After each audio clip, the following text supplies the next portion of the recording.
ఇక మా రాధాకృష్ణ ఆదివారం కదా, ఆదివారం ఆగం పలుకు వస్తుంది. ఏం పలుకు? జనాలను ఆగం చేసేందుకు పాపం చంద్రన్న కోసమో లేదంటే రేవంత్ అన్న కోసమో ఎవరి కోసమో రాస్తాడు, ఏదో రాస్తాడు. ఇవాళ నాకు నచ్చిన పాయింట్స్ ఏమైనా ఉంటే మాట్లాడతాడు, లేకపోతే మాట్లాడు. హే రామ్ హే రావణ్, ఇంత విద్వేషమా? హే రామ్ హే రావణ్, ఇంత విద్వేషాలు అవసరమా? కుల మత ప్రాంతాల ఈ పరిణామాలు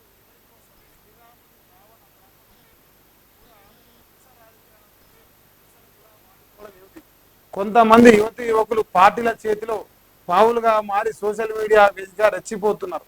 తెలంగాణలో మరుగున పడుతున్న తెలంగాణ సెంటిమెంట్ రగిలించడానికి తెలంగాణ సెంటిమెంటు మరుగున పడడం ఏందిరా సన్నాసి? నువ్వెట్లా చెప్తావు మరుగున పడిందని?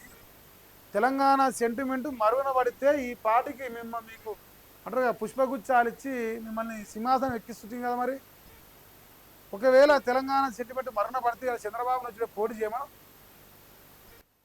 ఏమిరా రాధాకృష్ణ, ఏమి రాతలు రాస్తున్నాం మనం? చెక్ చేసుకోవాలి కదరా పోయి. తెలంగాణ ఇప్పుడు బీఆర్ఎస్కు నెగిటివ్ స్టేట్మెంట్ రాసింది చంద్రబాబు కోసం ఈ ముచ్చట. ఏపీలో అట కుల మత ప్రాతిపదికన విభజన సృష్టించే ప్రయత్నాలు మొదలైనట. ఈ క్రమంలో జోసెఫ్ అలియాస్ రావణ్ చేసిన వీడియోలు వ్యాఖ్యలు తీవ్ర వివాదాస్పదం అయినాయి.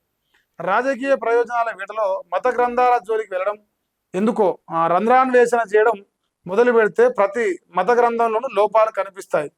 ఒక మతం వారు మరో మతానికి చెందిన ఆరాధ్య దైవాన్ని కించపరుస్తూ పోతే పరిస్థితి ఎక్కడికి దారితీస్తుందో అర్థమవుతుందా అని చెప్పేసి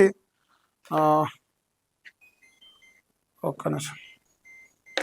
సో ఏదేమైనా మరి రాధాకృష్ణ మొదటిసారి హిందువుగా మరి తన యొక్క ప్రేమను కనిపించిండు. ప్రశ్న రావణ్ అనే ఒక ఆయన ఉన్నాడు. ఆయన తెల్లారితే హిందూ దేవుళ్ళని తిట్టడం ఆయన టార్గెట్. వార్తలు చెప్పడం, న్యూస్ సబ్జెక్ట్ చెప్పడం కాదు, హిందూ దేవుళ్ళను తిట్టడం, హిందూ గ్రంథాలను తిట్టడం, కించపరచడం, ఇదే ఆయన పరిపాటిగా మారిపోయింది. సో ఆయన్ను ఏపీ పోలీసులు ఇంటెన్షన్గా అరెస్ట్ చేశారు.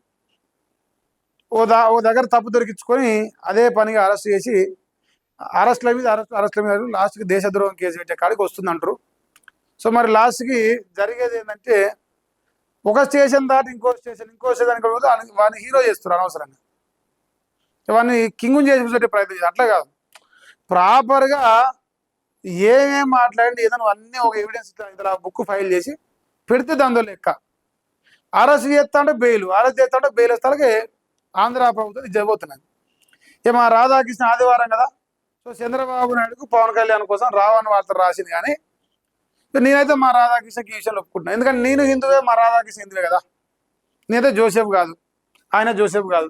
ఆయన రాసిన వార్త నేను సమర్థిస్తున్నాను. అది రాసింది చంద్రబాబు కోసం అర్థమవుతుంది అట.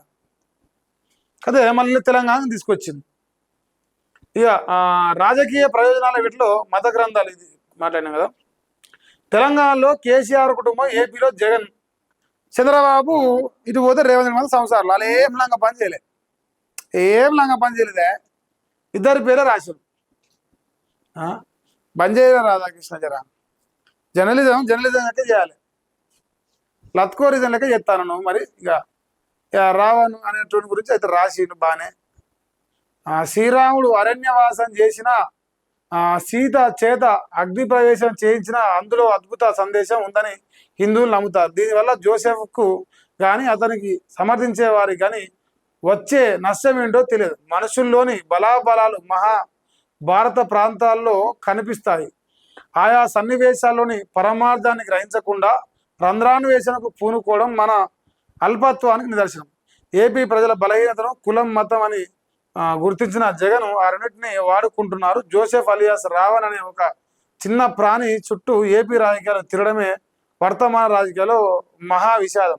రావణ్ లాంటి వారి వల్ల హిందువులు సంఘటితమైతే అది కూటమికే లబ్ధి చేకూరవచ్చు. ఈ కారణంగానే కాబోలు హిందువులు సంఘటితం కాకుండా కులాల మధ్య విభజన జగన్ అండ్ కో ప్రయత్నిస్తున్నట్టు ఉంది. కులం కూడు పెట్టదు, మతం జీవితాలను మార్చదని తెలిసి కూడా వాటి కోసం కొట్టుకోవడం అనాదిగా వస్తున్న దాంట్లో అందులో పాతదాడు నువ్వు అంటున్నా చంద్రబాబు నాయుడు కూడా ఉన్నాడు. ఆయన కూడా కదా కులాల కుంపటి పెట్టింది ఉమ్మడి ఏపీలా. వీళ్ళొక్కలే ఏం కాదు, ఇద్దరు సమానులే. ఏపీ రాజకీయాల్లో కులాల కుంపటి పెట్టేది ఇద్దరు ఉంటారు. మా తెలంగాణ అయితే మా మలేషియా గాడు మోపాయిండు. మరి ఇది జరుగుతూనే వస్తుంది ఏనాటి నుంచో. సో జోసెఫ్ అనేటోడు మాత్రం, జోసెఫ్ అని వీరి పేరు రావణ్ అనేటోడు మాత్రం 100% హిందూ దేవులను కించపరిచిన విషయంలో యావత్ హిందూ సమాజం కూడా ఉమ్మడి 2 రాష్ట్రాల్లో లేదా 2 తెలుగు రాష్ట్రాల్లో బరాబరుగా వ్యతిరేకిస్తుంది. నీకు తీట ఉంటే, నీకు గోర్జం ఉంటే, నీకు ఇంకేమైనా ఉంటే నువ్వు పవన్ కళ్యాణ్ పైన లేదంటే ఏపీ ప్రభుత్వం పైన 100 తిట్టుకో, 100 ఏట్లా పడిచావు. ఇప్పుడు మేము మొత్తుకుంటలేమా? మా మలేషియా 2 రోజులు తిడతలేనా? అది 100 చేసుకో. కానీ దేవుళ్ళ జోలికి ఏమైనా భయ్? దేవుళ్ళ జోలి దేనికి? ఎవరు నమ్మే దేవుని వాడు నమ్ముతాడు. ఎవరి ఇష్టం అంది. నీ తీట ఉంటే నువ్వు ఉన్న దగ్గర ఉండి ఇంకో 4 మతాలు మారు ఎవడొద్దు అంటున్నాడు. ఇది దుర్మార్గం జరిగింది. మరి వానైతే అరెస్ట్ చేసిర్రు. ఆయన కాకపోతే వాడిని బలమైన కేసులు అరెస్ట్ చేసి ఇరికించేంత కథ లేకపోవడం వల్ల మరి వాడు హైలైట్ అయింది అలా. అంతే.